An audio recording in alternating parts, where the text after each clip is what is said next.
Carl-Michael, thanks so much for joining us, mate. Appreciate it. Oh, thanks, man. I'm excited. Recently flying over from Barcelona. Yes. Ready for what's happening this weekend? London Marathon, small race. I mean, it's just another training race, right? Yeah, Another training man, race. you know what I mean? That's what they say. Well, good luck for it, first of all. And I'm hoping in the next sort of hour or so, we can just unpack a bit about your mindset. We literally met an hour ago, and I'm already enthralled by your story. I can't wait to unpack it. I also have to bite my tongue. Got so many questions. Like, we've got an entrepreneur turned into crazy athlete going for a crazy time in London Marathon. The mindset is something to be astounded by. So can you start off with giving just a quick introduction to who you are? Yeah, definitely. So I'm Carl-Michael, entrepreneur, biohacker, and endurance athlete. That's so easy. Yes. Got that on your business cards. Yes. Yeah. Well, look, so London Marathon's coming up. I mean, we need to talk about it, I guess. Definitely. What's your sort of mindset now, a couple of days out, going into it?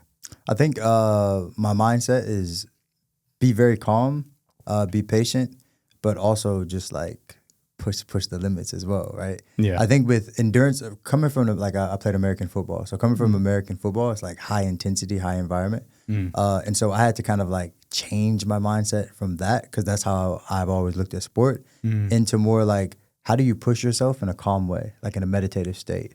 So it's kind of walking that line between high intensity and then also more zen and kind of calm mindset. That's what I'm teetering the line through every day, actually. So I love that. Is that sort of is that a balance of sometimes you're high intensity, sometimes you're zen, or is that trying to be high intensity zen at the same time? And how do you achieve that? I think you have to be both at the same time, right? If immediately as I started saying that, I started thinking of a seesaw, right? Because it's you don't want to be too high or too low in either one. You want to have the balance of both, so they're sitting in the middle, right? Yeah. Or like a triple beam balance, right? Yeah. Where you can kind of have them both in alignment. One is balancing each other out almost, I love that. And I think when I look at it in sports psychology, we talk about arousal maintenance. And I think the seesaw is the perfect analogy for it, right? If on one end, when you go into London Marathon, you know that there's going to be high energy, without a doubt. So the seesaw is probably already teetering towards there, in that scenario. Definitely. So the Zen energy maybe needs to come in a bit more from your side to balance it out. 100%. Everybody's talking about Tower Bridge, right? That's a big segment of the race where it's just high intensity, everyone's cheering, all this. But in that moment, I'm already thinking make sure I'm focused on my breathing, right? Have a deep breath in and say, hey, it's great that noise is there, but you still have to maintain your pace. Don't push too hard, because you're only halfway there. I mean, but to have that cue now, a lot of people, and this is where it comes with mental training, right? A lot of people expect to have this Rocky Balboa moment where they're face down to the canvas, and all of a sudden they start reflecting, and the montage is coming up in their head, and then they feel empowered to get back up off that canvas and knock that person down in front of them. That doesn't happen in reality if you haven't trained it. Yeah, no. You need to be prepared for that scenario to actually be able to recall those things. Because when you're tired in London Marathon, you're going to be tired at some point, undoubtedly. 100%. Our brains aren't going to be able to recall that information as quickly. So it sounds like you've already got a cue ready at a certain landmark to go. Yeah, for sure. And it's not just in this this area, right? It's just in general. So a lot of people ask me are you happy, for example, right? And I don't look at that as an emotion. I think that's a kind of a shallow emotion. I look more at it as I'm optimistic and I'm focused and I'm positive, right? That's it. And that doesn't mean things won't go bad, right? So we were talking about London Marathon, and you're saying oh, at this moment, if you have this struggle, then you're pushing through. It's even if I have a bad moment in life, I'm just saying it can get better, right? I'm optimistic about it. It doesn't mean everything's all good. I'm just optimistic that it can get better. And so I think that's the same mindset that I take into running as well, in business or whatever, is that deep breath and saying it can get better. That's it. That's amazing. But I feel a lot of people listening may not be able to do that. So I'm interested to now unpack that a tiny bit, if you will entertain me. Definitely. Where do you think they came from initially? Let's turn back the time. Where did that sort of optimistic tendency, to go to that level, where did that come from? I think it comes with a lot of practice, right? So I think if you think about a lot of Stoic philosophy, Buddhism, things like this, they believe deeply in like kind of like this poised physique or for poised stature, right? Yeah. And so that's the same way that you kind of have to have your mind is it's constantly poised, right? So I believe it's in Buddhist philosophy. They said you should only give someone's death a breath, and some people think that's bad, right? And so for me, it's like, well, they say you can only give it a breath because there's only like you can't do much, right? It's wasted energy. You can't change it, right? And so for me, that's kind of something I just keep practicing in general overall. So I love that. And it sort of comes back to this phrase that's been popularized for good reason, which is control the controllables. Definitely. And like in that sort of, it reminded me of that sort of story of the monks walking through the forest. Yeah. And at a certain point, they help that woman cross over like the muddy path. Yeah. And the monks continue to walk. And the one that didn't carry the woman turns to them and say like, why did you do that? Obviously not allowed to do that. And so, are you still carrying that woman? Like the fact that you're still attached to that moment and it's moments behind us now, like that, only one breath, that's all you can give it. It's out of your control now. Yeah, exactly. It's like, it's just wasted energy. You know what I mean? And I think also like, I'm trying to practice that in a lot of different moments, right? Cause there's ways to channel this energy, even in death, cause I want to kind of clear that out. Cause people are like, oh, that's so crazy. Like, why would you only give it a breath? But it's like you have to choose how to honor that person. Like you know, I had a friend that died, and is like one of the reasons I stopped drinking and all this type of stuff. And in that breath, it took more breaths, right? It takes practice with all this stuff. But in that breath, I basically just said, how can I honor him, right? And so I'm thinking about like the current moment, not the previous moment, and not the future moment. Right. So in that present moment, I'm just like, every day I don't drink or every second I'm not drinking. That's how I honor him. Right. But talking about mindset, it's also focused on being present in that moment. Right. I always say the past you can't change and the future doesn't exist. Right. That's kind of like the Buddhist philosophy as well. So I go back to that because I say like the Buddhist philosophy and like Stoic philosophy are things that I studied like quite deeply and I'm still trying to get deeper and deeper into. There's a because like you asked like how this all started. Yeah. There's an app called We Croak, and it says every time you get 5 days, 5 alerts a day, and it says you're going to die, right? And my mom was like freaking out because she saw it like pop up on my phone like all throughout the day. Yeah. But it's based on a philosophy from a country in Bhutan, and in that country they believe that if you contemplate your death 5 times a day, you live a more intentional life, right? And so that's just basically helping you become present. And it's something that like we all struggle with is being present, but it's just practice every day, every moment. Actually, it's difficult.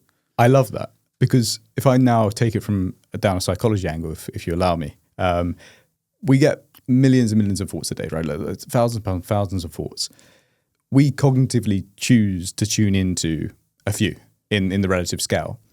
And now those thoughts that you choose to tune into are the ones that will shape your behaviors and what you end up doing. So in whether that's in a sporting context or in life, the reality is though with those thoughts, it's almost like a menu when you sit down at a restaurant. You've got all these options and it's what one you choose to tune into.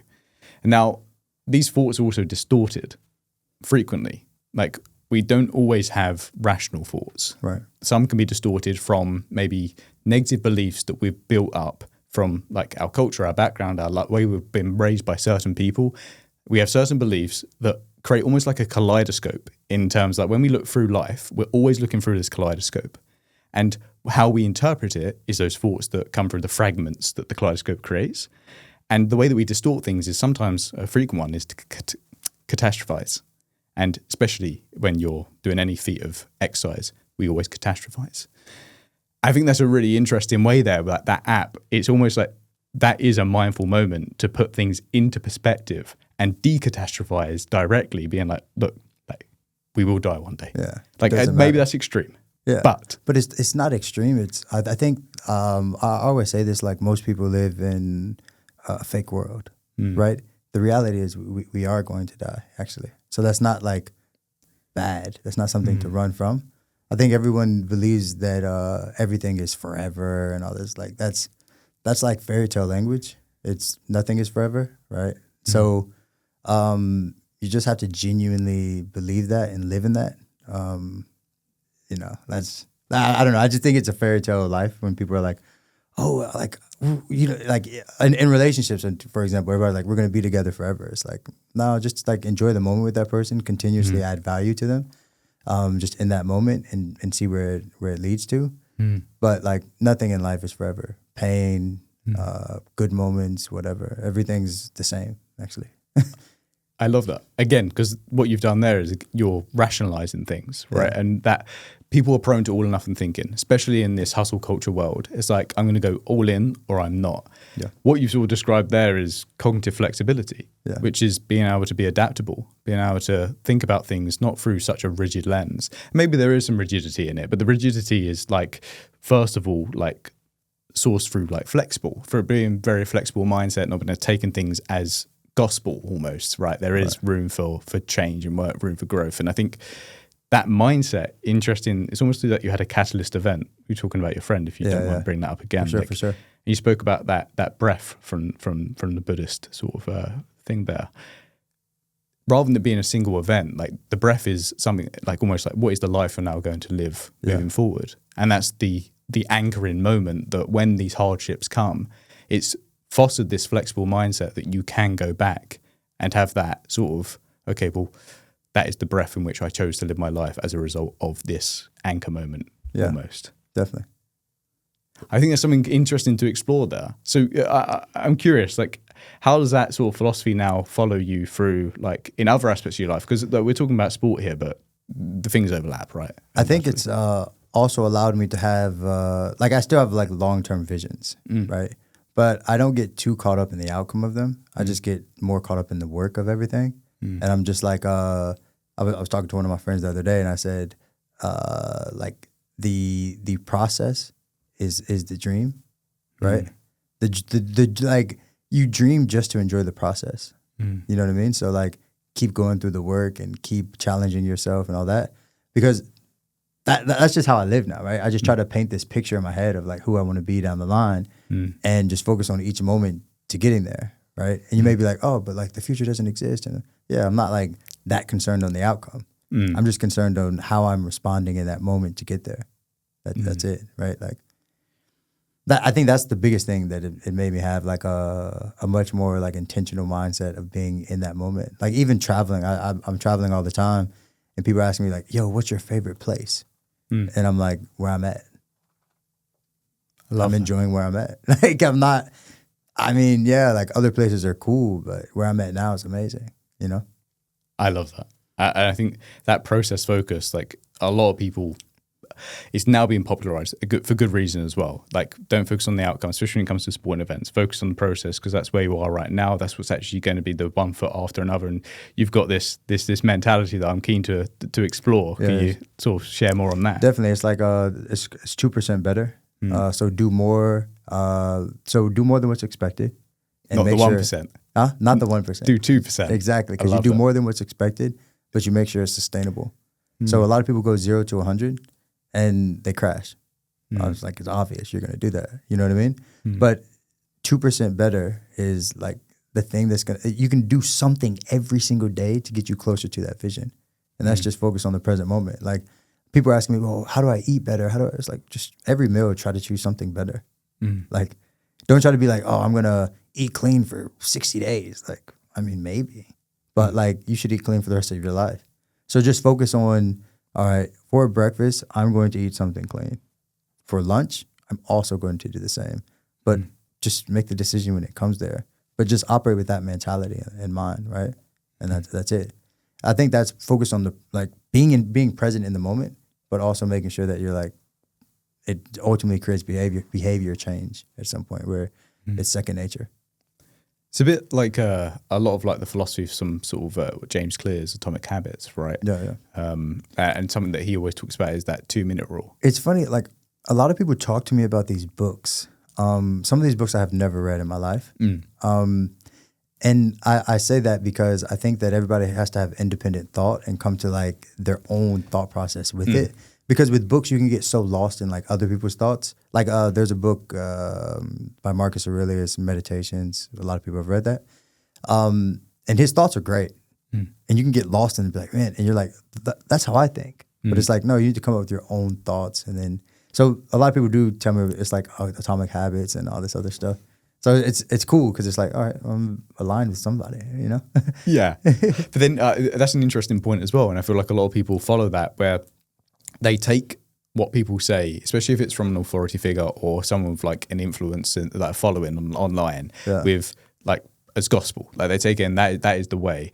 But the reality is, like you say, is taking that information that you've learned through your life and then almost orchestrating your own set of beliefs. 100%. And in terms of like who you believe yourself to be, who is Carmichael, right? Like, so I'd like to actually explore that if that was okay. Like, let's unpack because I know you're big on this, the facets of Carmichael. Who is he? Definitely. So there's this 3-pillar thing I saw a while ago. Maybe you've seen it as well, but it's like the mind of an entrepreneur, the body of an athlete, the soul of an artist, right? So I think I always look at myself. We went to an exhibit last night, and I was talking about this as like, I look at myself as artist first, right? Because I'm creating a life that I want for myself, right? So I look at the world as an empty canvas, and I try to paint on it who I want to be, right? Once I've designed that, then I can start going into different aspects of who I am, right? So one is like the business guy. I love doing business. I love creating things from 0 to like 10 or whatever, right? I once it gets to a certain point, I don't like it because it becomes a bit too corporate-y and all this type of stuff. I love sport now. Before I didn't. I was into sport when I was a kid, but then like in college I was just partying. But now also the sport piece, also the artist side, right? I go to exhibits every 7 to 10 days. And then to a performing arts at least once every month. So I love art. Also, lately I was in the studio, I'm rapping, nice. I'm writing a bit. I need to write more as well, but I think I'm constantly finding new mediums to kind of express myself too. So like rap, that'll probably be one, because I think that like people can actually feel who you are through music. Also writing as well, just like how many like at the end of life, I want somebody to have to put together all these different pieces of who I am. Like they have to look at some of my Instagram videos, look at some of my writing, listen to my music, all this stuff to understand who I really, really am. Because like we should be like multi-dimensional people, you know what I mean? So yeah, that's who I am. Artist first, and then this entrepreneur, sports person, then also biohacking as well. So it kind of goes into the entrepreneurial, experimental side of things. You know what? Even with the biohacking stuff, I think about when I was a kid, my mom got me a chemistry set. And all I do is remember being back in, like, we had this back room in Panama City, Florida, and I'm just mixing like all these chemicals together. And I feel like I'm doing that now with biohacking too. So it's kind of cool.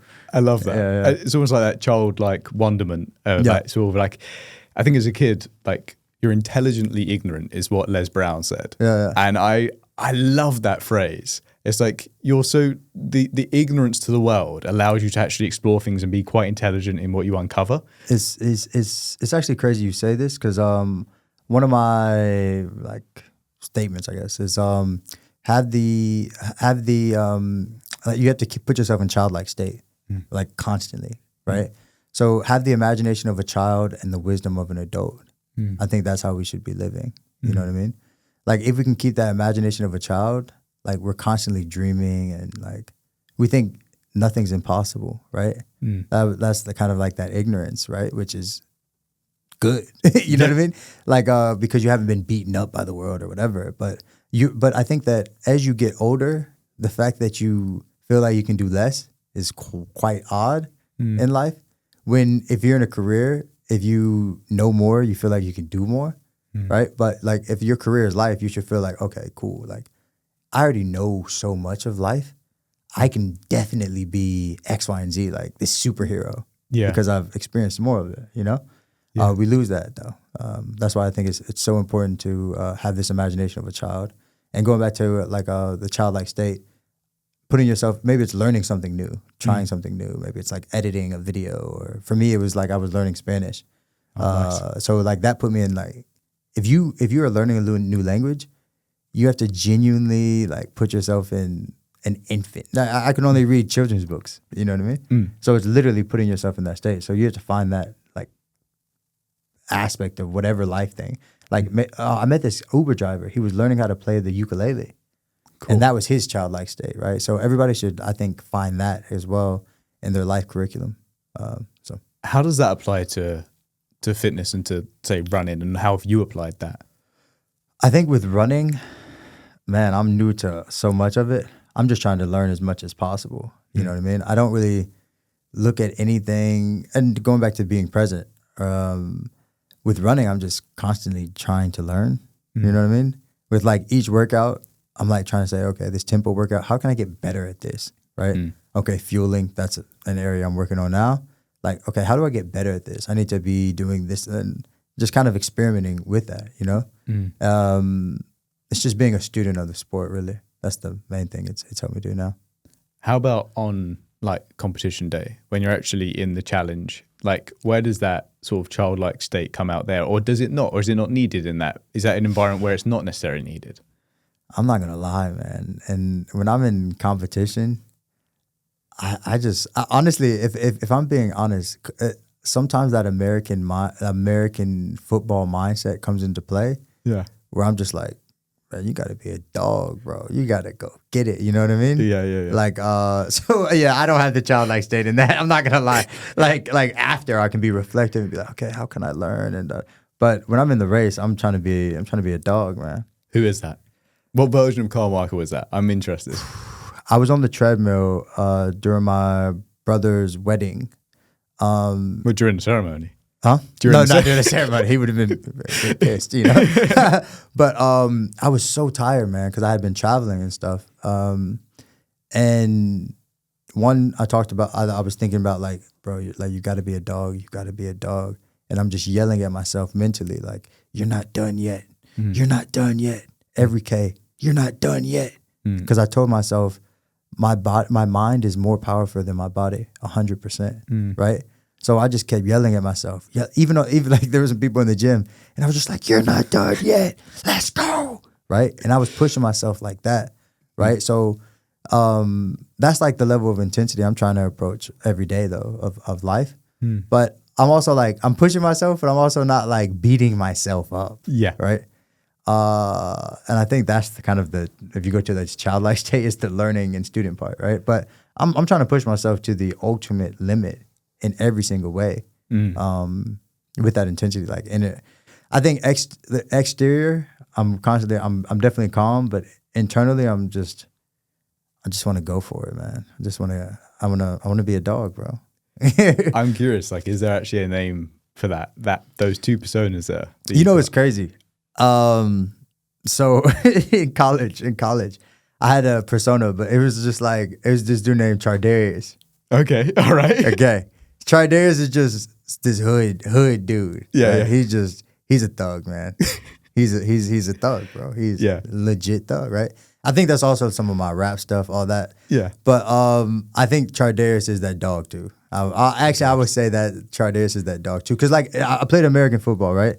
And so when I played American football, my mom used to always tell me, you should be able to go from the trap house to the White House. Okay. So the trap house is like, maybe in England and stuff, it's like, you all have council housing and all that type of stuff. So in America, we have like the projects. Okay. Right? My mom would take me to the projects, and like, that's where I'm learning how to play football. Like, we're like scooping people up, dumping them on their head, no pads. And that's where I learned how to be like tough. You know what I mean? Like even in the rec center playing basketball, like that's where you really getting competitive. You know what I mean?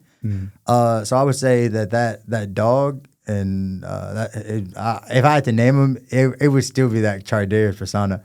And Chardarius used to be like, when I was drunk in college, my friends knew that they knew he was coming out. So I think now it's probably the same in sport, honestly. Chardarius comes out. Yeah. He's a crazy dude though, so he's more tamed now. But you need him. No, I have to have him. And actually, there's a book. The guys that used to coach Kobe, Michael Jordan, man, I'm trying to think of his name, Tim Grover. There's a book called Relentless by him. I've been put on that. I've been told I need to read it. You have to read that. Yeah. He said, every person that's done something great must have a dark side. When I read that book, I realized that it's okay for me, right? I'm okay with having this dark side or whatever, but I need to be making sure that I'm channeling it to as much positive things as possible, right? That's the ultimate thing, right? Because the same thing that fuels you can also kill you. You know what I mean? But you need it, and you can't get rid of it. And I think sometimes in life, like I've tried to get rid of it, and I've tried not to be okay with it, and it just derailed me to who I really want to be. You know what I mean? So Tridarius may be that dark side. But you need Tridarius. I have to have him. And Tridarius needs you, right? Exactly. Like, to be able to achieve what you want. 100%. And I think that's something that everyone should be listening to and going away and trying to explore. Because when we talk about identity, we started off and you started talking about the different facets of your personality and who you are and who makes Carmichael, right? Yeah. But there's layers beneath that 100%. actually drive who you are in those domains too. And you flip between them. Like, you're not always going to be just one. There's going to be, as we talk about balance, right? But like, balance doesn't mean you're both at the same time. No. It means you have to switch between two. You can't, multitasking is very, very difficult, right? Yeah. And like, there'd be a lot of conflict. I'm sure Tridarius probably doesn't agree with everything that like sort of childlike Carmichael would say, right? No. So going to that gym environment where you're shouting at yourself, like, could be perceived to from the outward signs of like, I'm going to say negative self-talk, but I'm clear up in a second. Negative sort of self-talk, right? Yeah. But the reality of it is like negative and positive, like constructs of subjectivity, right? Like, it based very, very, very contextual, like whether something's negative or positive. It could be negative in one environment, positive in another environment. Now, I've spoken to a lot of athletes about this. Instead, like productive or unproductive, Tridarius there was being incredibly productive for the goal. But what we see a lot of athletes do, they're really, really good at tuning into their Tridarius, but they're not very good at tuning out of it. So when you said trap house to the White House, I love that because I feel a lot of people struggle to do that shift. How for you, you can talk about it in life or you can talk about it in a race or in what context, how do you navigate that switch? I think like I live my whole life like all across the board, from the trap house to the White House, honestly. That's so, for me, it's not like, I think it's second nature, right? Like, I mean, I grew up in like gated community and all this type of stuff, but I'm fully tatted. I'm going to get a neck tattoo. Like, that's who I am. You know, I'd like to think I talk quite proper. I'm articulate, all these type of things. But like, if I'm in the studio, I'm definitely talking about trapping and stuff because I listen to that type of music. Yeah. Right. So like even my friends, like I went to a HBCU, FAMU. It's like a historically black college and university. So most of the students on campus are black, right? And it's a wide range of different kids. We might have kids that they might still like rob, literally, and they might be in college, but they're just trying to change their life. It might be like people that know Michelle Obama and them at the same school, right? So my whole life has kind of been that way. And so I guess that balance is kind of second nature to me, even in my own life, you know? And then if you're around me throughout the day, I'm living like that too. Like, I mean, I might be rapping 1 minute and then I might be on a business call the next minute talking about AI. You know what I mean? So for me, that's part of it, right? Even in a race, for example, there might be tough segments in that race and I'm just like talking to myself and I'm like, you're not done. Keep pushing. And then I get past that and I'm like, man, it's calm, chill. And the marathon is definitely going to be like that, right? There's going to be moments I'm going to be beating myself up, yelling at myself to keep pushing myself. And then moments where I'm very, very calm because I need to be to coast to the next phase, right? And in life, you have to have that as well because life is full of peaks and valleys. You know what I mean? So you need to have someone, which has to be inside your head, to push you forward. You know what I mean? And like, who is that going to be? Yeah, 100%. Like, it's the law of diminishing returns as well, though, when we look at those versions of self-talk. That's why I say productive and unproductive. Like, at what point does it stop serving you and it actually becomes maladaptive and actually starts destroying you, right? In the race, and being able to have that cue. And I think it goes back to what you said earlier, mindfulness. Yeah. Like having the awareness. You have to be aware, 100%. That's with anything though. You have to be aware and like reflective as well.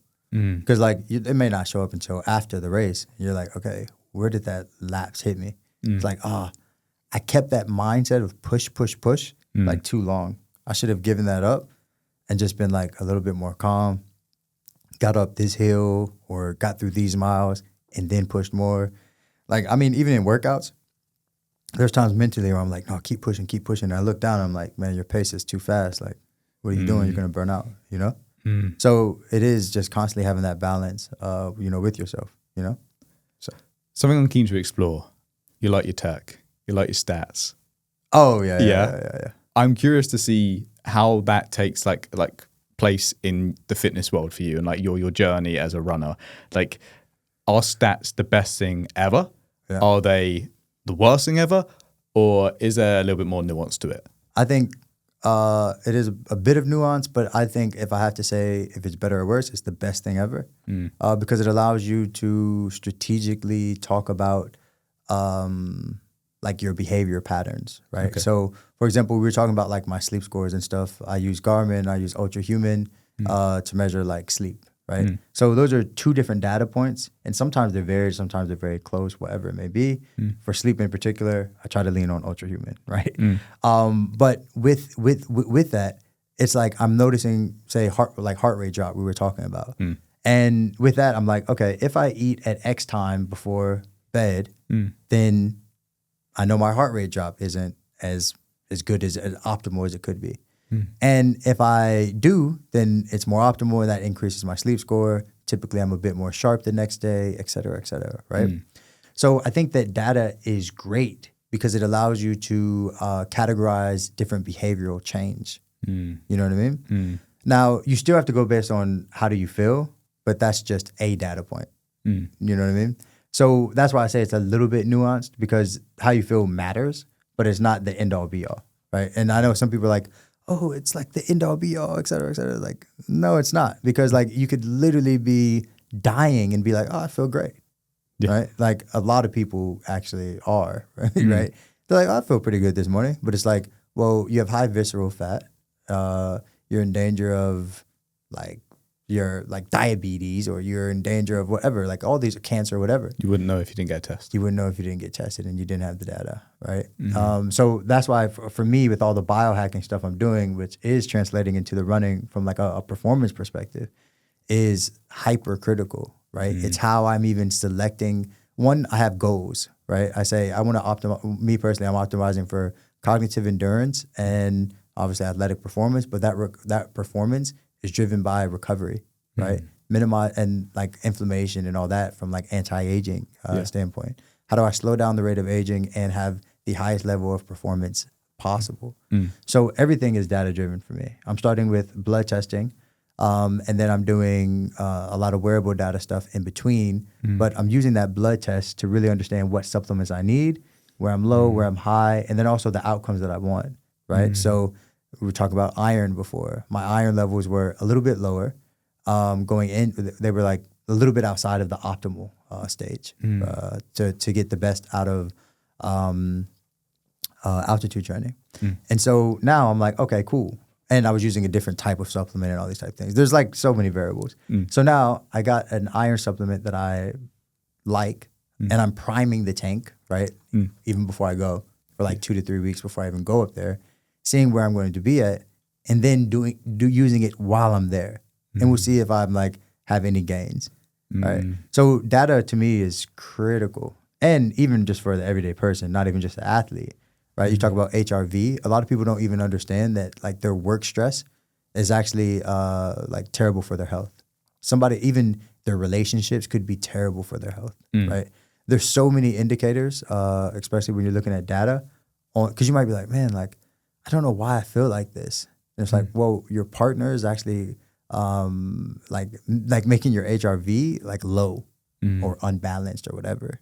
And I mean, that happened with me at one point because I had some challenges with my ex-partner at the time. And it's like, I was like, what's going on? Like, well, this isn't good. Like, I need to figure out what's happening because my HRV is down. And I said this to her as well. I was like, hey, like my HRV is like not good. Like, you need to be a little bit more calm. Like, but it does help you kind of identify a lot of things that are good, bad, ugly in your life in general. Yeah, I think incredibly interesting, but also then to look at that in terms of how that informs our mindset going into one, training, and two, performance. Yeah. Just from what you said, I can see it being incredibly beneficial in terms of, let's talk about confidence, informing your confidence going into a training session. Like, I know that I've got to do X session today and work at this sort of threshold. Like, I have fueled myself appropriately. All the data is pointing me in the direction of saying I can achieve. Yeah. Great. How about on a day when the data is saying the opposite, and the confidence then, if we completely tie ourselves to that statistic of what the data is saying, right? Like, how is our confidence affected in that scenario? Is it still like, I think it still has to be used as data points, and then that's when mindset really comes into play. You know what I mean? So, like, I mean, when I was traveling and stuff, my HRV was low. I had never been low, actually, like that. And my training readiness was also low. But I said, make sure you get the most out of the session. This is not an excuse. This is just an indicator. You know what I mean? And so I still pushed the session as hard as I could, but I was not like hard on myself. I just said, you know what? Long term, like, you gave the best in the moment and you're going to get something out of this session. Just focus on the moment. Even when I came back to this side of the world, I'm like, all right, I need to focus on recovery. Slowly get better and better every day so everything can be absorbed, right? So I'm looking at it as a directional thing to be iterative, but I'm not letting it hinder, like, I'm not like, oh, my training readiness is 1. I'm not training hard today. I'm like, I'm going to push it as hard as I can. So maybe that's instead of 6 400s at 72, like per like pace, right? Maybe I'm doing 6 at 78. You know what I mean? Because that's the fastest I can go that day. You know what how I does mean? it feel to sit with that though? Mentally, like, as someone who pushes themselves? I think for me, it's okay because I'm like effort driven, right? I'm not so driven on that time as I am on like the effort that I put in, right? So even with the 2% better every day, it goes back to like the small steps, et cetera, but it also goes back into like, hey, like, give 100% every day of what you have, right? And so that 100 could look like 50%. Yeah. You know what I mean? But people think like, well, I don't have 100 every day. Like, I only have 20. Give me 20. That's fine. Like, I'm trying to, and I'm not exhausting myself. I bit my tongue right there. I am trying to every day, the world, everything I have on that day. Sometimes it's just 10. Sometimes it's 2. Yeah. That's all I got, right? But that I'm unloading the clip though. You know what I mean? Yeah. So in those sessions, I'm okay with how they turn out because I'm feeling like I unloaded the clip and I'm getting much better at that. I would say a couple of times ago, maybe like when I first started running, like a year, even last year, honestly, I would be like, oh, I didn't feel that good, so it's okay. Like, no, like, oh, you didn't feel good, but keep pushing. Go to give me everything you have today. That's all I want. Yeah. RPE 10 mentality is what comes to mind. And like, when I talk about RPE, the rate of perceived exertion, like, lifters will know and be very familiar with that word. And when your coach programs you, they program you based off of effort. Yeah. Like, you are going to give me an RPE 8 today. That's of this set. I want you done at RPE 8. I'm not going to tell you the weight that you're lifting. It's going to be an RPE 8 weight. Yeah, that's what you need to lift. Yeah. That mentality for a lot of athletes, considering especially the ones that have gone through sort of youth sport where everything's about who's the best, like scraping for the medals, for the top, for the times, to be able to get into athletic programs and become a professional athlete. Everything is driven by the statistic, the data of like, are you the best or are you not? And it breeds such a toxic relationship with exercise that people, when they're now a little bit older, still wanting to be involved with sport, still have the barriers, the shackles of, I can't perform unless I'm going to perform at this time. Not effort, Yeah. Not RPE 10. It's nothing. It's not even correlated to RPE 10 or effort based work. It's correlated completely to time outcomes, not process. Yeah. And I think that's where, like, just talking to you, like analyzing your mindset a little bit, that's where maybe that is such an easier process for you to do because of that process focus innately that, well, I say innately, beg pardon, I'm probably doing you a disservice there, that you've developed from your sort of growth from like as an athlete and as a human. Definitely. You know? It's just all effort. Like I can't control every outcome. You know what I mean? I'm just focused on what I put in. I just got to give my best. Yeah, 100%. And I mean, now sort of exploring that and taking that into like identity. We touched on it earlier, and I just want to go back to it if that's okay. When people have an identity that is around things like you gave me that sort of the three legs there. Can you remind me of those, please? Yeah. Okay. So entrepreneur, endurance athlete, biohacker. Awesome. Okay. Now, when people are getting they're informing their identity, and it's only one-dimensional, not multi-dimensional, as you sort of said there.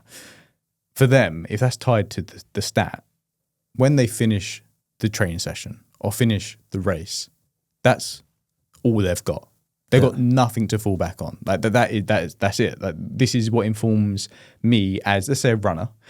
If I don't run this time, then I am not a runner, because everything's in the pursuit of being a runner and being seen as a good runner. Yeah. Instead of what you're saying, which is that's just one facet of 100%. Like a much greater identity. I'm curious to get your sort of thoughts now on that identity in terms of like in running, specifically going down that one leg of the chair. Yeah. What that looks like. Who do you identify as a runner, and how do you like to take that? Honestly, anybody that gets out there, I think they're a runner, right? I actually right off the flight when I landed here, I met this. Well, I didn't meet him. I know him from Instagram, and I saw him in person. Is this guy named Aubrey? He's like he says he's like an average runner. Okay, right, but like he's a runner. Yeah, you know what I mean. He's probably more common than most people as a runner, and he's healthier now than when he started. To me, he's a runner, right? He's doing everything he should be doing. He follows a plan. He finished a marathon. He's running another marathon. I personally couldn't do 2 back to back. So anybody that's just like pushing themselves, if you listen, they say the slowest K is the person that sits on the couch. If you're off the couch, you're a runner. You know, everybody else is just doing it at different. It's not even levels. It's just in different ways. Some people want to go really fast. Some people really want to go really far. Some people want to go slow and talk to their friends. But you're a runner in all of those different facets, you know? So I find people, I've recently been open to the world of ultra running. Yeah. And when I talk to these ultra runners, there's a very different mindset I'm seeing, which is like, well, obviously they're absolutely crazy, first of all. They're 100%. We can agree on that. But when it comes to their performance, like they walk. Yeah. But they're ultra runners. Yeah.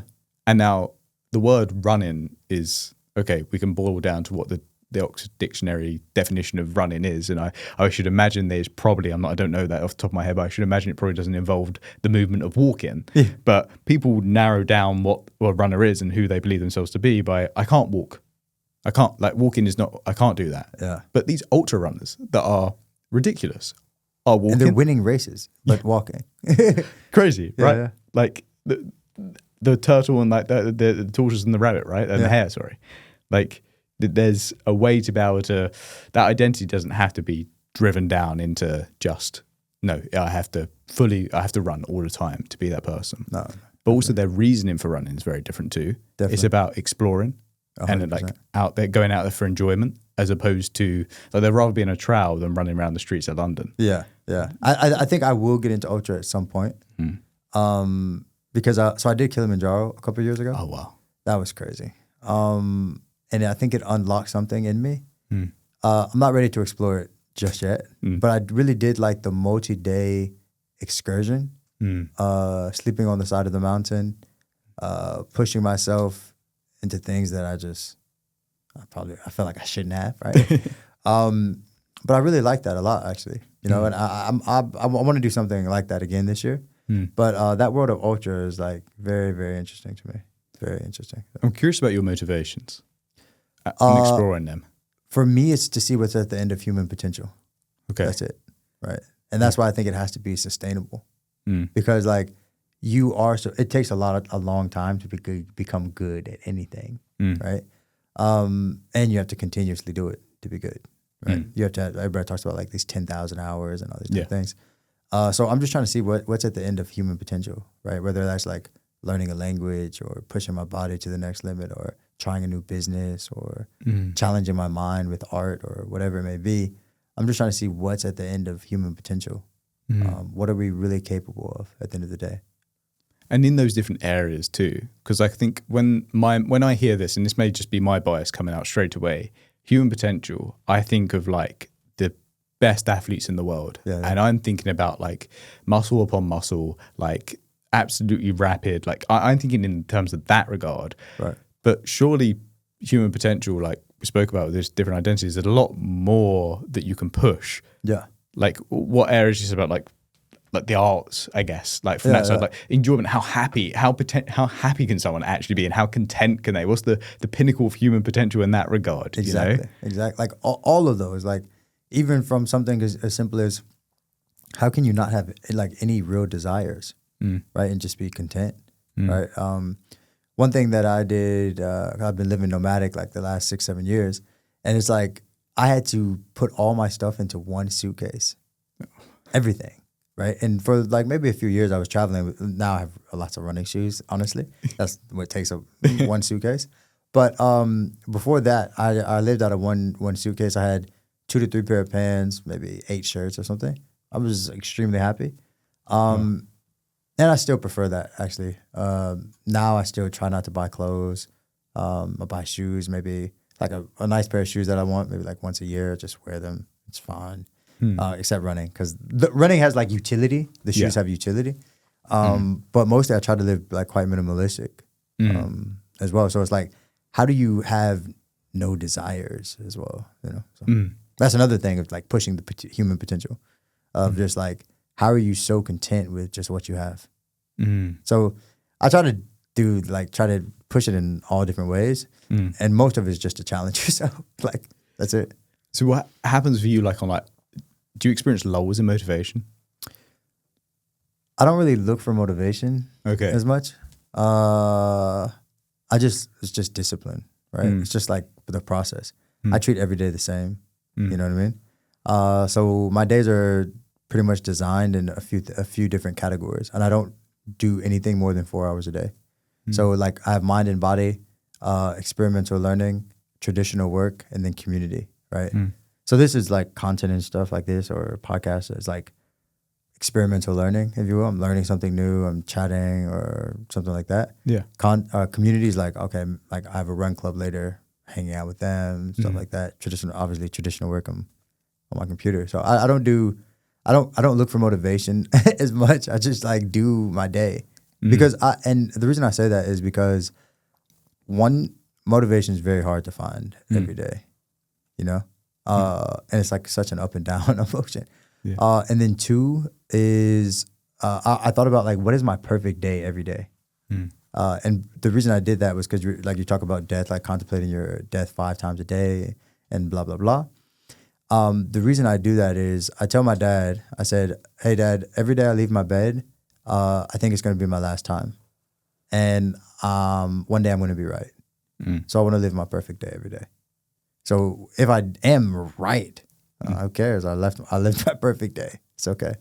I love that. That's awesome. Yeah. I mean, motivation is such an interesting concept. And I was curious to get your take on it. And I think a lot of people push for discipline. But the reality isn't, like, obviously you being a data-driven guy, you like your data. Like, discipline is in of itself just executing a behavior over and over again. It's like programming yourself at habit almost to execute a behavior. Yeah.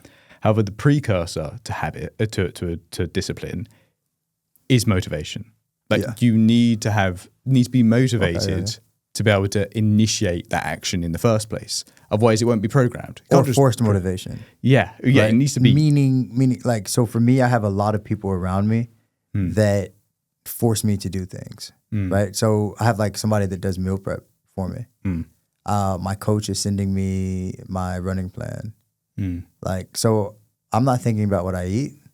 I'm not thinking about when I'm training. Like, I just minimize, I just create tasks in my day. Yeah. Right. Even perspective of mindset, right? Meaning, when I first started running, I said, running is my job. Right. And people were like, running is not your job. Yeah, it is. I have to do this. It's a task. It's not something like, so when you say, hey, working out is my job, like, again, we were talking about like optimizing for your first name. Yeah. Like that's, if you are optimizing for your first name and that's your job title, like working out is your job because it helps make you that person better. And so it just becomes a task in a day. I don't look at things that deep as like, oh, I had to have motivation to do it or not. Maybe I had to have motivation for the mindset, but everything is just a task in my day. It's like you have to do laundry, right? You don't have any clothes, so you have to do laundry. It's just a task. But then that's tied to, you could go around without doing the laundry with dirty clothes. Yeah. Like there's got to be some sort of tie to like a value of I want to be someone that's seen as clean and like wearing clean clothes. At least it doesn't be nice clothes. Like you know, like that's like a value of being valuing your health and valuing your image, right? And this is why I think the conversation of discipline and motivation gets quite muddied, is because in those circumstances we're saying like people helping you like with your meal prep, helping you with like your coaching and whatnot, like that's just reducing barriers to entry. So the motivation isn't required.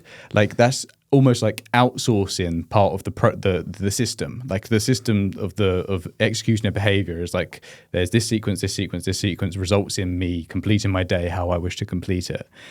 However, on certain days, it's like when we initiate that sequence, we need the motivation to be like, all right, I want to do this. Like there needs to be a reason for it. And now that can be external or it could be internal. It could be tied to, like, for example, the catalyst event that we're talking about, going back to that breath of like, I chose that I wanted to live my life in this way because of this. I was now motivated to make a change. Hence, I then started the cascade of disciplined actions that need to occur. And maybe some things were harder to be more disciplined with in the start, so I had to find ways to help me. So I outsourced some of it. For example, I made a 2% rule so that I'm not having to do 100%. I'm making it easier for myself to be disciplined rather than discipline being something that consumes you. It's something that's easier to do. But what happens is motivation in of itself is like, this thing, as we know, comes in waves, and discipline remains constant. It does. It's like once it's set up, it's set up. It's like a system running in the background that just goes. However, it has no context of your current goals. It only refers back to the goal or the motivation in the start of why you set it.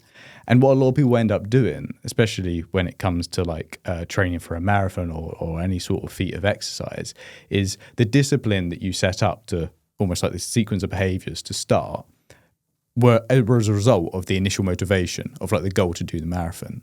Yeah. If at a certain point, like during that prep, the motivation changes, and right now it's like, well, I still want to do the marathon, but it's not necessarily, I don't want to run a sub 3 hour marathon. Like I just want to go and enjoy it. Like that's actually, the discipline is now causing a barrier to entry because it's pushing you past that point, if you see what I mean. I realize, like, as you were saying that, I often do say that in order to have discipline, you do have to have direction. Yeah. You know what I mean? Exactly. That's the thing. And so maybe that's kind of the motivation, is the direction. But you do have to be clear on what you want to do. And you know what? I do tell people this. I'm like, be okay with not finding direction for some time. Like, it might not come for some years. It might come from like trial and error. But everybody looks for discipline like right now. Like, nah, like it's an iterative process, right? So it's like, be okay with having no direction until you get direction, and then the discipline and all that'll come. But I agree, you do have to have the direction. Like for me, it's like the marathon, the everything, right? It's like that direction helps me become much more rigid in what I want to do, because it's like, these are the things that I have to do in order to do it, right? And that's why I say like running is my job. Well, I wanted to run elite marathon times. Okay, cool. I have to do X, Y, and Z for business. Yes, because I want to do this company. You know what I mean? Like whatever it may be. So yeah, the direction. I think that's so critical. I find that really interesting about like making running my job. Yeah. Because in that scenario, what you've done is like almost hijacked the motivation to be like a little bit of an extrinsic one there as well. Like it's not like internally like, no, I'm serious about this. Yeah. Like if we say about a job, like people start taking you seriously of why you're doing something. It's like, oh no, they're working, it's fine. Yeah, like it's like I'm running like 2 hours, 3 hours, 4 hours a day. Yeah. It's like, why are you doing that? It's because it's work. It's my job. Exactly. Like, and all of a sudden it becomes okay in a way. It's like, all it's right. funny though, because I kept saying that actually to my family and everybody, and now like I have some stuff going on with running, is they take it more serious, which is great. You know what I mean? They're like, oh yeah, he must go to sleep early because like he needs to train. It's actually good. It's actually good. And now you got everyone on side. Yeah, exactly. It's perfect. I needed that. But then this comes back, and I would love to, if it's okay, just to tie everything together that you've just said: discipline, direction, motivation, identity. When you set out those sort of like those disciplined actions, the systems that you've creatively, intuitively set up in your life, they've come from a point, an instigator of like, I was motivated to put that action in. Great. You've got the flexibility. A lot of people have the rigidity of like, no, I just execute that, but don't touch into why they're doing it in the first place. Like I've gone so far down this road, I can't remember why I was here in the first place. Yeah. The direction being the motivation, because motivation always ties back to your values and your reason why. Why has always been, it's been overused, the reason why, but without being too cliche, that is what your motivation is. It ties desired actions to your goals. Definitely. And if your goals are saying, no, I want to go this way now, we need motivation to come back into the picture and say to discipline, we need to redirect and we need to put ourselves back into, and you know how to set up systems. It's like almost setting up a company. You know how to do it. 100%. It's the exact same thing. Yeah. But I think if you try to operate without systems, it's going to be very difficult. Yeah. You have to have systems. Like every day I wake up, I look at all my data. Yeah. And then I get a coffee. Don't talk to me until I do that. That's it. Like, because that's part of my system. That's like warming the system up. You know what I mean? Otherwise, you're always relying on motivation, which goes like this. Yeah. So you actually you're setting yourself up to fail in that regard. You're going to have a turbulent life if you don't have that in place. Yeah. But again, I always want to tie it back to you're so from this conversation, and it's incredible to hear you're so clear on your identity and different parts of your identity and the different facets of that every action that you've created and the systems you put in place are clearly, from what we've been talking about on this podcast, which I'm very grateful for your time, but also before this as well. Definitely. It's so clear to see that that's just ingrained and laced throughout your life and the things that you're doing. So, I mean, look, we've ran through an hour like nobody's business, and there were so many gems in there. I'm incredibly appreciative for your time, Carmichael. Thank you. I think all that's left to do is hope that we can talk again soon. Definitely, and wish you luck for the London Marathon. No, thank you, man. Thank you for having me as well. I'm appreciative. I'm always grateful for people's time, because time is money, and it's something that we never get back. So thank you for also having me and just creating the space for me to chat, No, more than welcome, mate. Definitely. Thank you. Thank you.